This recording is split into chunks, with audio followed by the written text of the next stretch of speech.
હું તમને ઘણીવાર કહું છું કે અરીસાની સામે ઊભા રહ્યા કરો, ખાસ કરીને જ્યારે તમને એવું લાગતું હોય કે તમારી લટો સુંદર દેખાય છે, ગાલ એકદમ મુલાયમ છે અને ચમકી રહ્યા છે.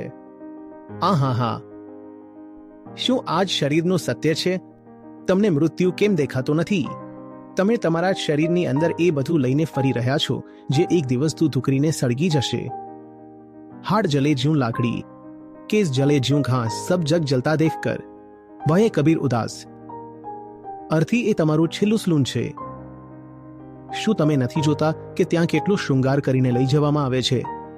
જેમ લગ્ન પહેલા બ્રાઇડલ મેકઅપ માટે લઈ જાય છે તેમ જ. કબીર સાહેબનું એક બહુ સુંદર ગીત છે, આઈ ગવનવા કી સાડી. મોત પછી ચિતા પર રાખતા પહેલા જે સાડી પહેરાવવામાં આવે છે તેના માટે તેઓ કહે છે કે વિદાયની સાડી આવી ગઈ છે, પિયાતા સાડી લઈને આવી ગયા છે. તેના બે અર્થ છે. તમે સમજી રહ્યા છો ને કે કોણ આવ્યું છે? સાજ શૃંગાર પિયા લઈ આવ્યા અને 4 કહાર લઈ આવ્યા છે. 4 કહાર એટલે ખબર છે, પહેલાના સમયમાં જે પાલખી લઈને જતા તેમને કહાર કહેવાતા. કબીર કહે છે કે જેમ પાલખીને 4 લોકો લઈ જાય છે તેમ અર્થીને પણ તો 4 લોકો જ ખભે ઉપાડે છે ને, તો પિયા આ 4 જણાને લઈને આવી ગયા છે અને તે આપણને લઈ જશે.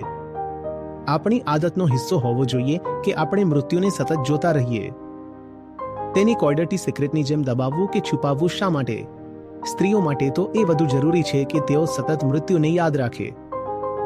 જે મૃત્યુને યાદ નહીં રાખે તે મુક્તિથી પણ ઘણો દૂર ચાલ્યો જશે.